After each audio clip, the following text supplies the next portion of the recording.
Wow, this is just fascinating. I mean, remember how in the pre-pandemic days, Disney and Warner Brothers would go at it at the box office and they'd be stealing each other's release dates and they'd be one-upping each other. They're currently having a multiverse battle, with their movies.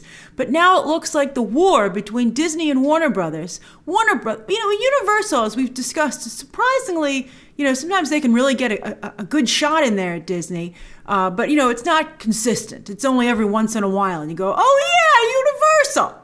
But Warner Brothers is the only other studio that has the same amount of high-profile brands, IPs, that Disney does. So it's always Disney, Disney versus Warner Brothers. And of course, they own Marvel and DC, which have always kind of been in a friendly competition, although sometimes these days it's a little less friendly.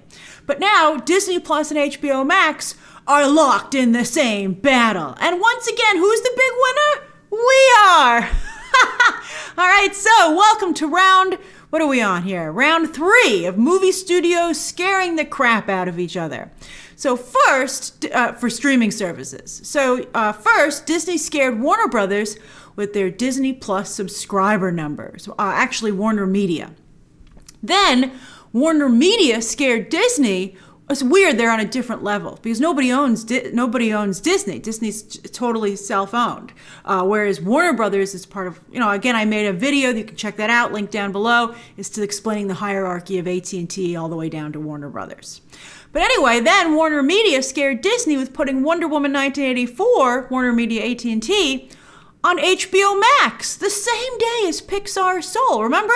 That used to be the big exciting play of the holiday season. Now it's like, oh yeah, and Soul. That's so bad. And Wonder Woman 1984 is also at no extra cost.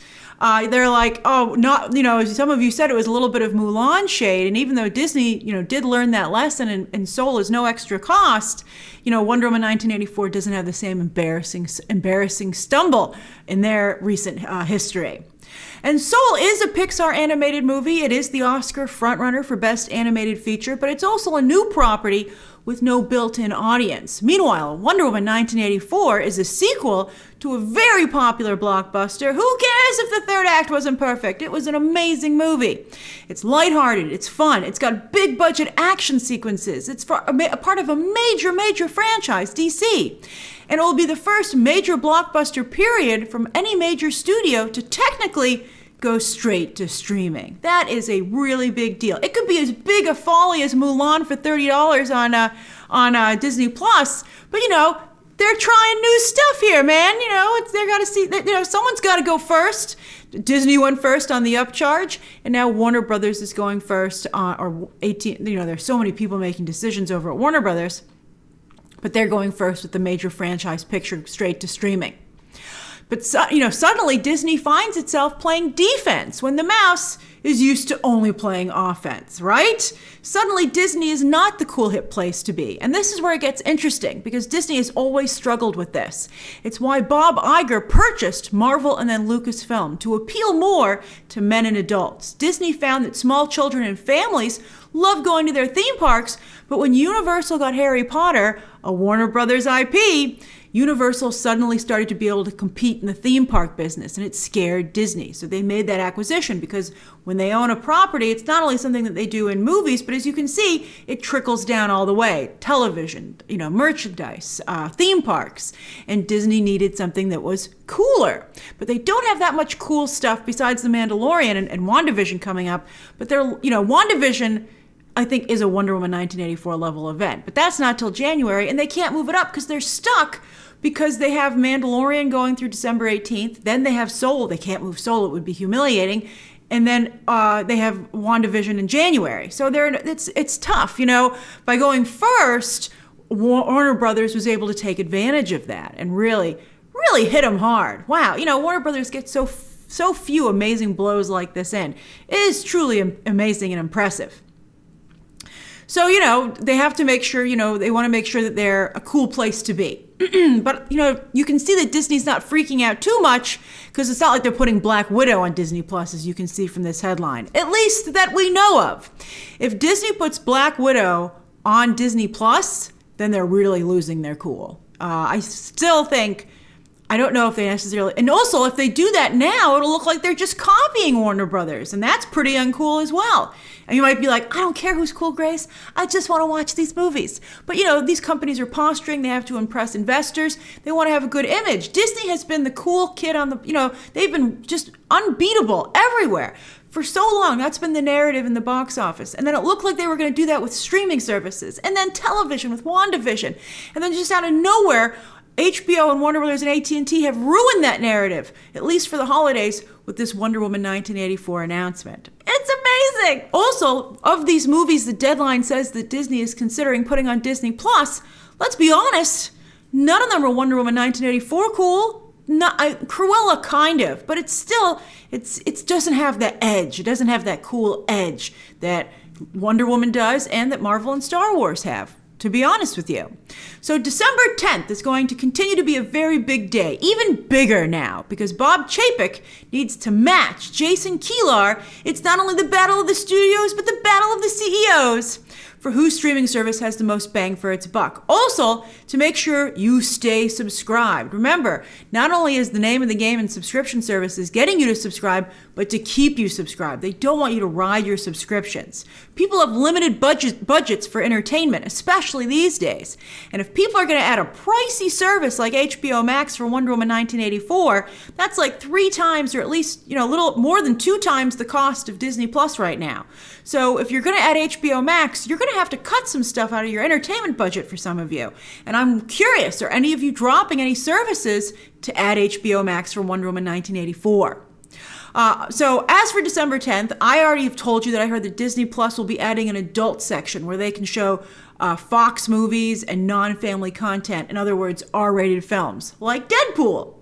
Also, don't be surprised from what I'm seeing. Some of you are sending me some surveys that Disney's having you take about Disney Plus. Don't be surprised if they also announce an ABC section to get sitcoms onto Disney Plus. Sitcoms are a really important foundation for streaming services. HBO Max has them. All the streaming services except Disney Plus have sitcoms. Disney Plus really only has Disney Channel sitcoms, which do very well on the service, as we've seen on the trending section. And what's one of the most popular things consistently on Disney Plus? Their animated, edgy sitcom, The Simpsons. So if they could get their ABC sitcoms on there, that might help them out as well. I still don't think that even the ABC sitcoms is a silver bullet. I mean, I think they might be feeling that Blackish and Modern Family could be on the level of The Office and Friends and Big Bang Theory, but I actually don't agree. So you can see why Disney's suddenly starting to sweat a little bit. Now, just about a week ago, I made a video talking about what movies from each studio I felt could go to direct-to-streaming during this pandemic. And for Disney, I felt that Cruella would be a big, exciting play to make things seem really cool over there. And I was right. That's one of the movies that Deadline says that they're considering after the Wonder Woman 1984 announcement. Although now with Wonder Woman 1984 in the picture, I think Cruella does, as I said, seem a little less cool. Disney is considering putting Cruella and some other live-action fairy tale movies on Disney Plus that they would announce on December 10th. That's key. This is just conjecture. This is a rumor. None of this will be confirmed until Disney actually makes an announcement, most likely again at this December 10th presentation. Not I didn't pick the Robert Zemeckis Pinocchio with Tom Hanks or David Lowery's Peter Pan to go to Disney Plus because those movies not only don't have release dates, they haven't even started filming yet. And quite frankly, I think it's silly to designate movies that will likely be completed after the pandemic as slated for Disney Plus. I think it'll affect the making of those movies. I think it'll affect whether or not that talent wants to be involved. My feeling has been that studios need cash now. They need to see a return on their current investments for movies that have already been made and are just sitting there, and the investment in them racking up interest. So that means they should be looking for completed films that are just sitting there and that they can put on their streaming services as soon as they need to. So if Emma Stone can go to Disney Plus, I still believe that Dwayne Johnson can as well. And I also think Raya. I told you that I've heard that Disney Animation has already been internally discussing the possibility of Raya going to Disney Plus. And as you can see from my list here, if Wonder Woman 1984 does well, I suggested that Tom and Jerry, many of you already also feel that Tom and Jerry looks like a streaming movie, The Many Saints of Newark, which is a Sopranos prequel, The Conjuring 3, and Space Jam 2 would all be strong contenders for HBO Max over what looks like to be the next 6 months, where it's still going to be an issue going to movie theaters. So stay tuned for December 10th for that presentation, which I was going to cover, and of course now it's going to be even bigger a deal. And then I can't wait to see what HBO Max decides to do after that. This is incredible. The streaming wars are becoming just as aggressive as the box office wars. And again, as I said, that just means that we're still, once again, the big winner. So will you subscribe to both Disney Plus and HBO Max? What are your thoughts on this quickly escalating arms race? And what do you think of these? You think these movies that Disney is rumored to be considering, do you think that they're enough to balance out Wonder Woman 1984? Again, I feel not quite at the same level. But again, it would seem reactionary to do Black Widow now. They might just have to bite the bullet. But that Black Widow, she has to keep sacrificing herself so many times. All right, so anyway, share your thoughts down below. Subscribe today. And of course, as always, you can check out some more videos right now.